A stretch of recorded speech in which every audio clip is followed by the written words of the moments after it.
Greetings! Today I'm going to be showing you guys out there how to make one of these lovely Halloween spiders. Now, all you're going to be needing is a simple milk bottle. Who'd have thought it? We're going to save on plastic this year.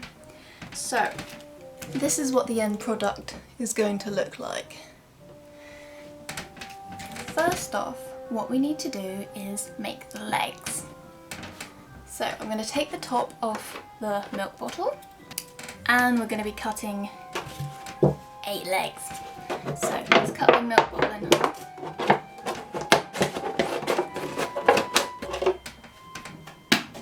And we're going to be cutting. So here we go. You can make the legs as long and spindly as you like. So 1, 2, 3, 4, 5, 6, 7, one more, 8 cuts, and make sure they're all the same length.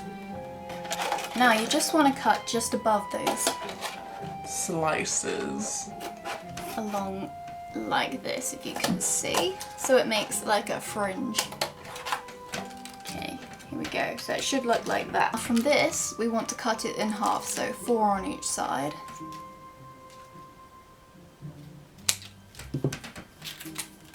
Okay. Next up, colour the legs in so they're nice and hairy looking, like these ones here. So I'm just going to get a black Sharpie for this one, or any permanent black marker you can find. And we want to just scribble in on the surface. Just needs to be on one side because obviously it's transparent, so it'll show up on both sides. Okay, so we're just doing these downward hair-like marks. And then right at the bottom I just like to do 3 lines like that, because I think it looks more like the spider feet. 2 legs. Now we're going to be bending them.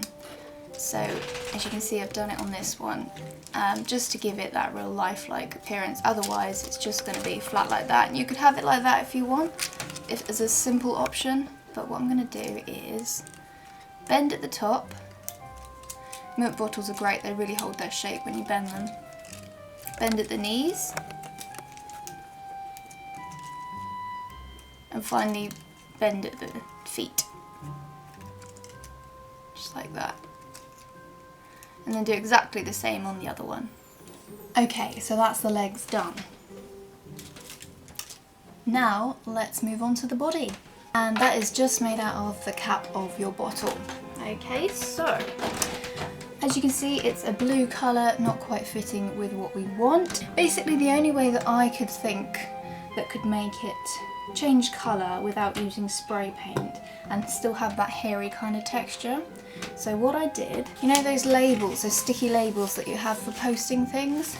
Well, we just got some of those large ones and I just scribbled on it and created something like this. So what you do is you mark around your bottle. So I'm just going to cut that circle shape out now. I like to make it ever so slightly larger than the bottle lid, because then when it overlaps, it's going to be a little bit more seamless for you. Okay, so just take these sticky backing off. Okay, and just sticking that on the top of the lid. Now it doesn't really stick that well to the plastic, unfortunately, so we are going to have to use a bit of sticky tape, which I'm reluctant to do because this is kind of trying to cut down on plastic. However, it is pretty unavoidable. I have used glue and that still didn't glue very well, so I think we're just going to have to stick with the sellotape, unfortunately.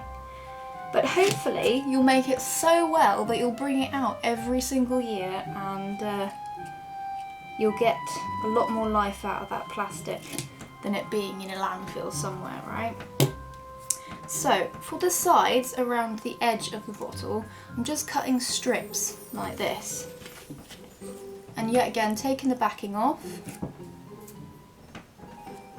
and sticking it or placing it around the edge. of your bottle lid. And now I'm just going to get my sticky tape out. So we're just going around, so I'm just going to keep it connected to the roll and just wrap it around like that.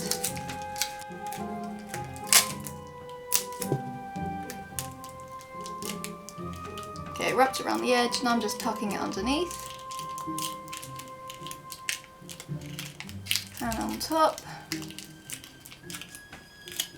And then the bits that are really going to hold it on are when we're going to layer it over the top.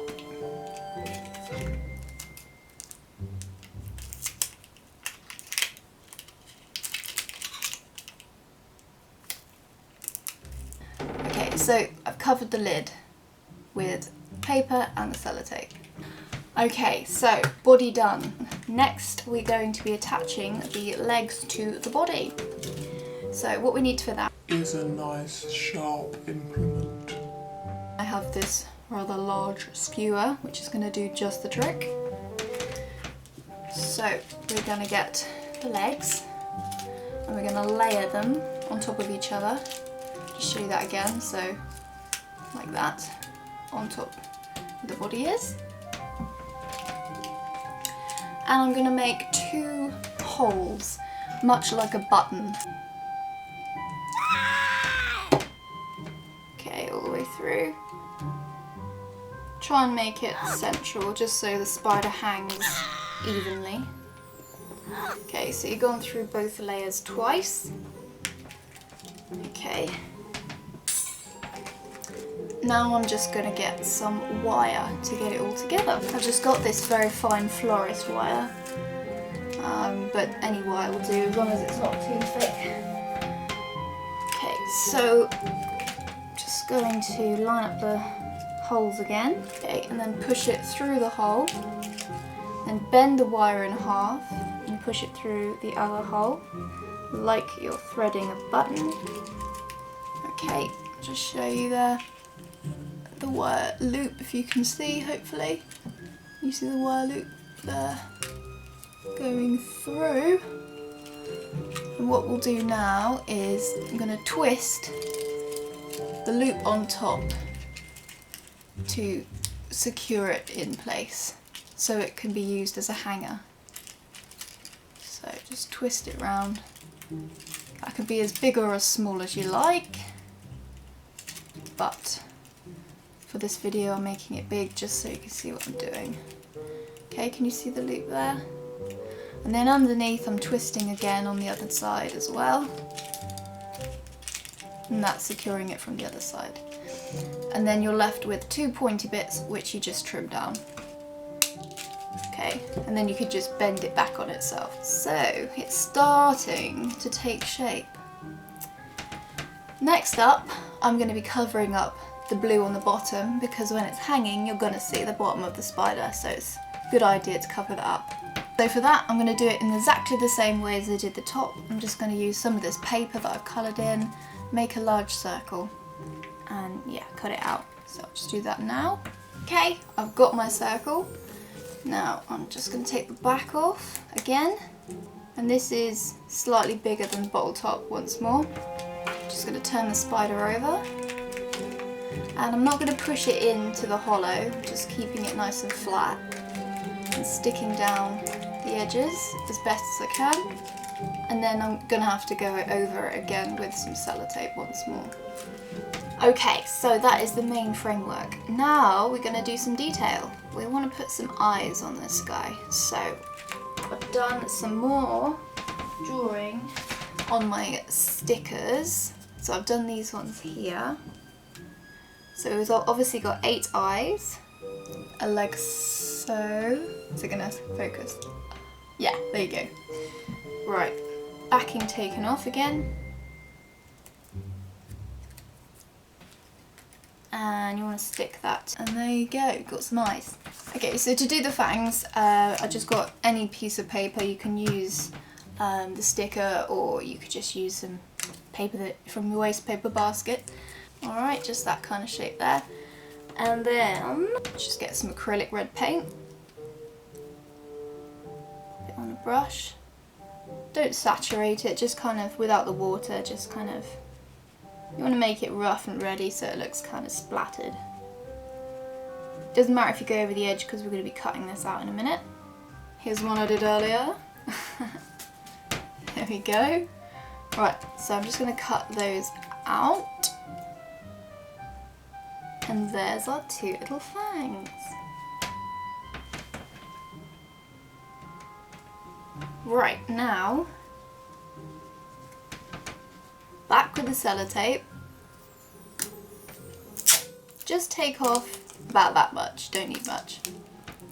And we want to attach the fangs with the sticky side up on the sellotape and the fang detail facing up as well. And I'm just going to attach, so you can see, just going to attach them facing upwards like that, you know, gapped out as much as you like. So, like that. And then what we can do is just glue it underneath, from the underneath, like that, so it's just showing the fang. You can see there, that makes sense.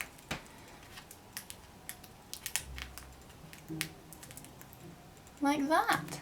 Okay, so just as a finishing touch, just to give it a bit more texture and take away from the shininess of the sellotape, I'm just going to get my Sharpie again and I'm just going to go over the sellotape a little bit more with the Sharpie, because it will actually draw on top of the sellotape and show up nicely. Just covers any joins, makes it a bit more uniform. Also, just as an extra touch, to make it a bit more lifelike, you can just curve the edges of the feet. At the moment they're very square and unnatural looking, so I like to do that just so it looks a bit more like tarantula feet. So just curving them in, giving your spiders a pedicure. Alright then, and that is our finished spider. I quite like to put them on elastic like these guys, just because it gives that more creepy bobbing up and down vibe. So what did you guys think? Do you think you're gonna give it a go? I really like them. I'm gonna make loads of them and decorate the room with them, I think. Cool. Well, thank you again so much for joining me. I hope you have an amazing Halloween, whatever you end up doing, and I shall see you in my next video. Take care, guys.